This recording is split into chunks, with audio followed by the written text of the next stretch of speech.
while Zimbabwe is suffering worst hunger crisis in more than a decade, says World Food Programme.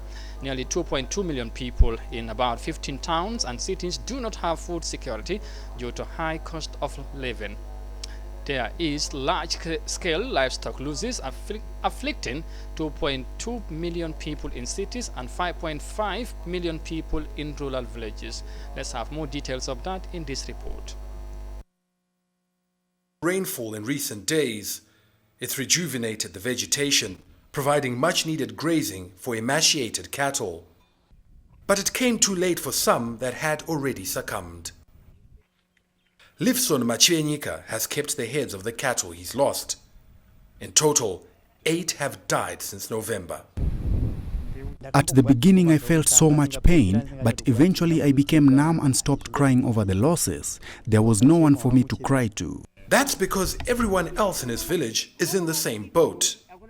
Carcasses of Virginia Pahlela's cows that dropped where they stood.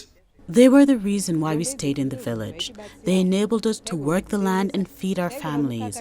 I used to get 30 to 40 buckets of milk per day for my 17 cows. Now, they're all gone.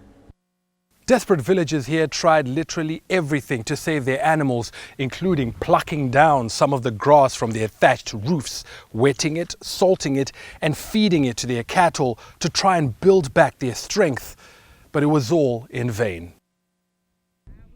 They are bereft of ideas on how they will bounce back from this. The price of cattle will go up and only those who are well off will afford to restock. But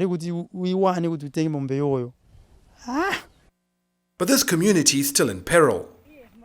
It's not raining again, so we won't be able to get any food from the land. Also, if you look around, the vegetation hasn't fully recovered, so the few animals that are still alive may also starve. Government is mounting an immediate and long-term response. We are working with other